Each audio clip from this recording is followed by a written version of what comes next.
Bethany Diaspora Church ki nung sizarway chile nausing ngasi nung majing numit tang trahumdoy July gi 2025 ngasi numit asigi damakta aikoi na paminagadauri ba text asi 1 John gi chapter 4 verses 4 dagi hauraga 6 pau basi aikoi paminagani Masida aikhoina ubase karino hairaga he who is in you is greater Maramdi Nakhoida Leiba mahak Aduna taibang panda Leiba mahak adudagi Henna Chao'I Ichile nausing ngasi aikhoi amuk Henna Isorgi wahay asi pukning changna tamin naraga pukning Taugat minasi verse 4 dagi aina ahoba dagi Manipuri gi Bible da pathok sage apikpa angang sa nakhoidi isor dagi ni aduga nakhoina makhoi bungamle maramdi nakhoida Leiba mahak aduna taibang panda Leiba mahak adudagi Henna Chao'I verse 5 ta makhoi taibang pan gini maram aduna makhoi na taibang pan gi maramda ngangi aduga taibang pan na makhoi gi watai verse 6 aikoi isor dagi ni isor bu khangba mi aduna aikoi gi watai isor dagi nataba mi aduna aikoi gi wata de masidagi aikoi na achumba gi thawai amasung aranba gi thawai bu khangi Actually now sing aikoi na Thawai gi maram masida yengba matamda a spiritual battle exists Thawai gi oiba lanpham asi lei haibasi ekoina uba phangbani Ephesians gi chapter 6 da ekoina phajana masida uba phangi Apostle Paul na masigi maramda ekoibu hana khanghanbirabani aduga Revelation chapter 12 asi paba matam dasu ekoina uba phangi madudi spiritual war thawai gi oiba lan asi lei haibasigi maramda ekoibu takpire aduna ekoina hangadaba wahang adudi karino hairaga thawai gi lan haibasi leibanina masigi lan pham asida ekoisu saruk yari bani Aduna lan asi karamaina aikhoina ngamgadage mai pakadage haibasi aikhoina hangadaba wahang aduni masigi spiritual battles asibu ngamnanabagi damakta aikhoida kari darkar oi haibakanda ahanbada deep knowledge yamna manung changna isorgi maramda Ishorgi Shastra Thawai maramda aikoi khangba mathau tai aduga ani subada a strong faith aikoi gi thajaba se yamna sonba pikpa thajaba nataba yamna chawba yamna kanba yamna chetpa adugumba thajaba adu darkar oi aduga masigi lan pham asida lan soknaba matamda aikoi wakhal pikpa yade aduga sonthaba yade masigi damakta courage to battle asiyamna darkar oi lanpham aduda aikoi soknabada thona phana aikoi soknabasi yamna maru oi aduga masigi lanpham asida aikoina leiba matamda confidence yamna darkar oi aikoi kiraga pakhatlaga kari tawgani khangdana leiba adunate ichili nausing ishorna aikoi bu tawhaningba oihaningba adudi confidence yamna phajana leiba masigi lan asigi damakta lanpham asida confidence leina aikoi lepkadabani madudi karino aikoi ki confidence se kadai degi aikoi na phangani kadai degi lakani masida akhoi thauna phana kam haina lepa ngamgani haiba kanda we are of God akhoi si ishor gi ni haiba si akhoi khangadabani akhoi si ishor dagi ni ishor dagi ni haibadi we are children of God akhoi ishor gi macha sing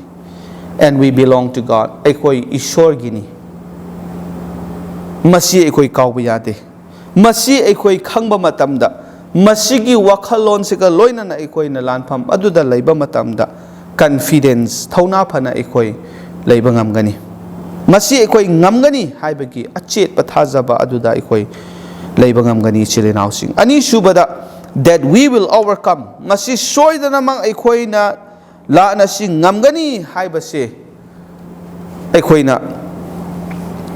thajagadabani masigi lanpham asida odds yamna apan ba mayam ama lakpa yai adumakpu masi khuding makse ekhoi na ngamgani we will overcome by the grace of God kari na ngamhangani ishor gi thaujal aduna ekhoi bu ngamhangani isile naw sing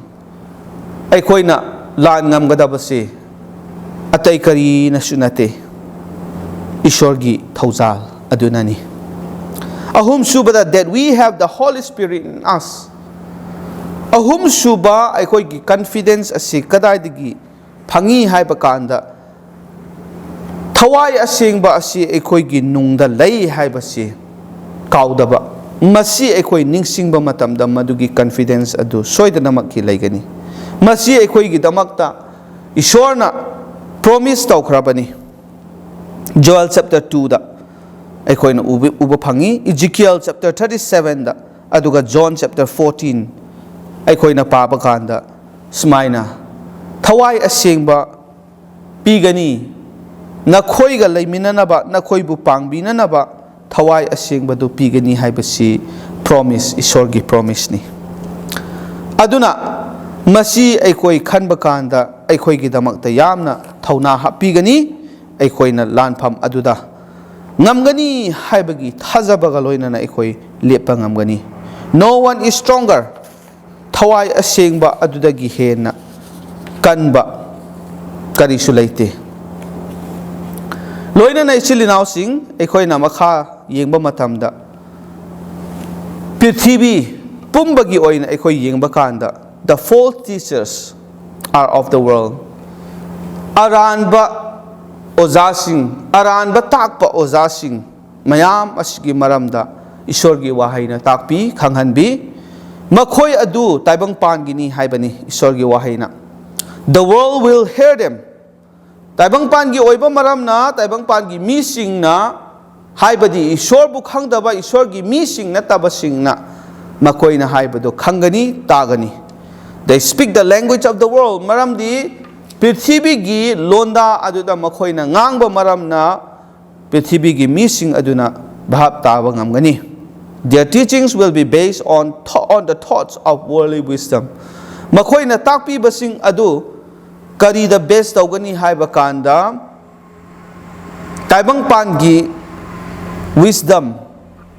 adugi oiba wakhallon sing aduda makhoi na takani these teachings would not be aligned with that of the scriptures aduna makhoi na takliba taibang pangi oiba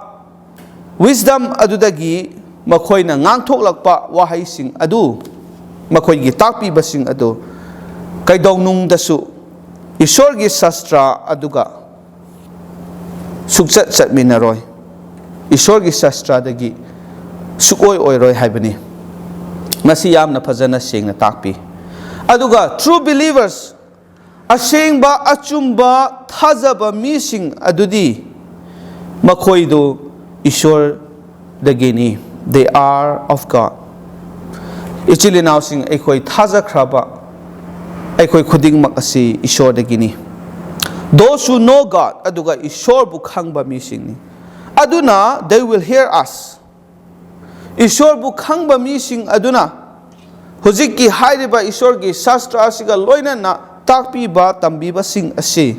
tagani haibani aduga loina na they will discern that our teachings are from God. Aduga aikoina takpiriba Ishorgi Shastradagi aikoina makoida tambiriba sing ase Fazana Ishordagi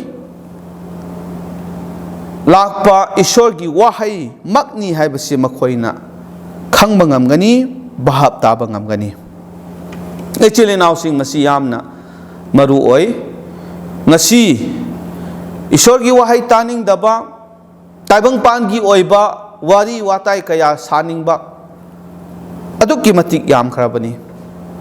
Aduna Madu aikoy yingba matamda Makoy taseng na Ishorgi dagira Natraga taibang pangira haibasi aikoy na kangmangam bani Those who do not know God Ishor bukhang da basing dudi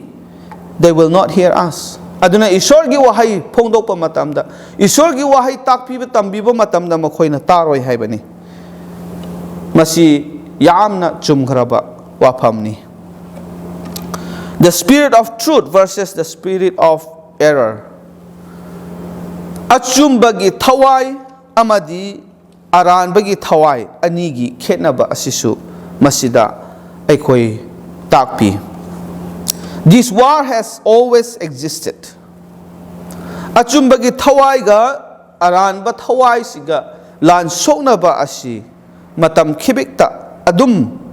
layduna lakli bani. This is well illustrated in John chapter 8. John chapter 8 ay koy na pabakanda masi uba pangi. Prabhu Jesu Christa ga religious leaders singa mukna ba. Aduga the Lord Jesus reflects the spirit of truth. Prabhu Jesu Christa na achumba thawai adu mahagna uthoi. He teaches from the scriptures. Sastra dagi mahak na ta'i. He shows compassion and mercy to sinners. Papchen basing aduda mahak na nung sibi. Mahak na makoy butawzan bi. He teaches and does that which is righteous.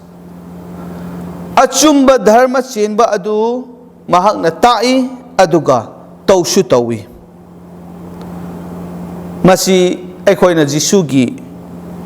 Wari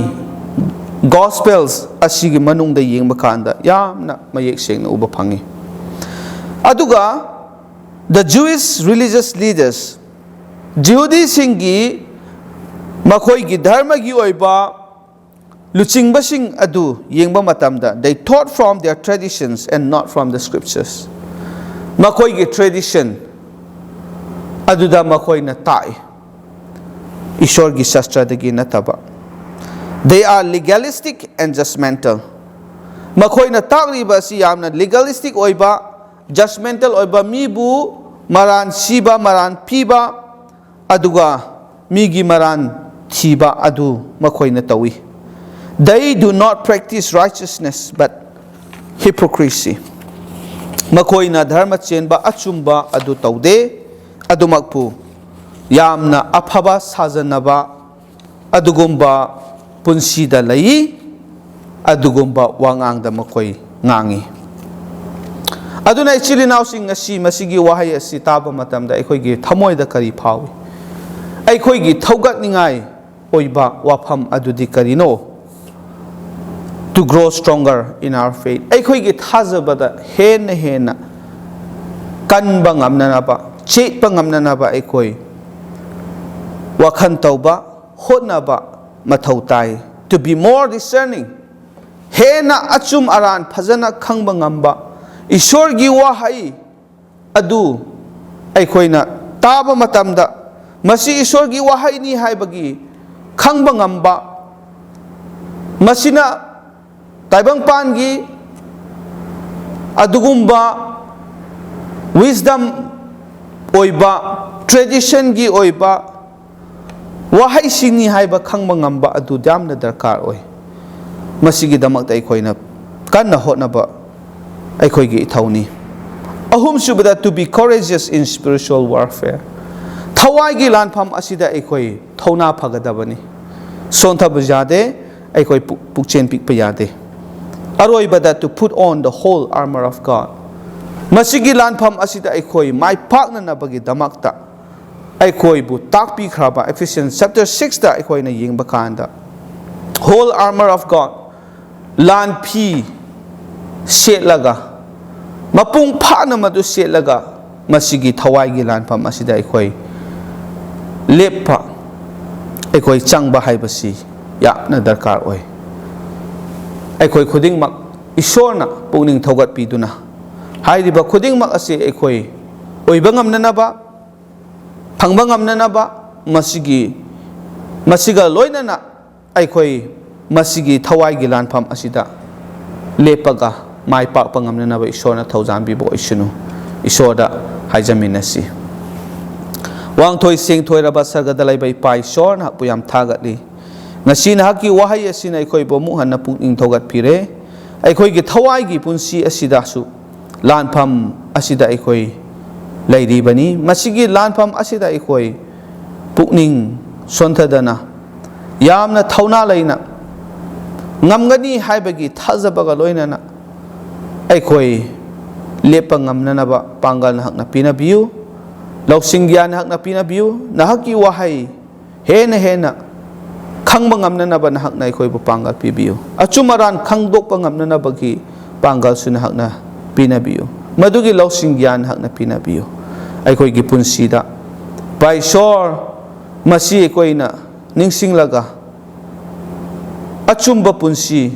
ꯑꯗꯨꯗ ꯂꯩꯔꯒ ꯅꯍꯥꯛꯀꯤ ꯄꯥꯎꯇꯥꯛ ꯑꯁꯤꯒꯤ ꯃꯇꯨꯡ ꯏꯟꯅ ꯑꯩꯈꯣই ꯍꯤꯡꯕ ꯉꯝꯅꯅꯕ ꯅꯍꯥꯛꯅ ꯄꯥꯡꯕꯤꯌꯨ ꯊꯋꯥꯏ ꯍꯛꯆꯥꯡ ꯑꯅꯤꯃꯛꯀꯤ ꯕꯣꯔ ꯄꯤꯅꯕꯤꯌꯨ ꯑꯅꯥ ꯑꯌꯦꯛ ꯂꯩꯕ ꯈꯨꯗꯤꯡꯃꯛ ꯅꯍꯥꯛꯅ ꯐꯍꯟꯕꯤꯌꯨ ꯑꯋꯥꯠ ꯑꯄꯥ ꯂꯩꯕ ꯈꯨꯗꯤꯡꯃꯛ ꯏꯁꯣꯔ ꯅꯍꯥꯛꯅ ꯑꯩꯈꯣꯏꯕꯨ ꯄꯤꯅꯕꯤꯌꯨ ꯃꯇꯝ ꯈꯤꯕꯤꯛꯇ ꯅꯍꯥꯛꯀꯤ ꯅꯨꯡꯁꯤꯕ ꯅꯍꯥꯛꯀꯤ ꯊꯧꯖꯥꯜ ꯑꯗꯨꯅ ꯀꯣꯟꯁꯤꯟꯕꯤꯌꯨ ꯄꯥꯞꯇꯒꯤ ꯍꯟꯗꯣꯛꯄꯤꯕ ꯑꯃꯠꯇ ꯉꯥꯏꯔꯕ ꯀꯟꯕꯤꯕ ꯃꯄꯨ ꯄ꯭ꯔꯚꯨ ꯖꯤꯁꯨ ꯈ꯭ꯔꯤꯁꯇꯒꯤ ꯃꯤꯡꯗ ꯍꯥꯏꯖꯕꯅꯤ ꯑꯥꯃꯦꯟ ꯊꯦꯡꯛ ꯌꯨ ꯏꯁꯣꯔꯅ ꯃꯌꯥꯝꯕꯨ ꯕꯣꯔ ꯄꯤꯅꯕꯤꯕ ꯑꯣꯏꯁꯅꯨ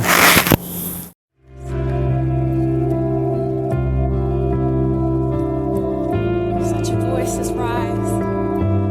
Thank you for his great faithfulness.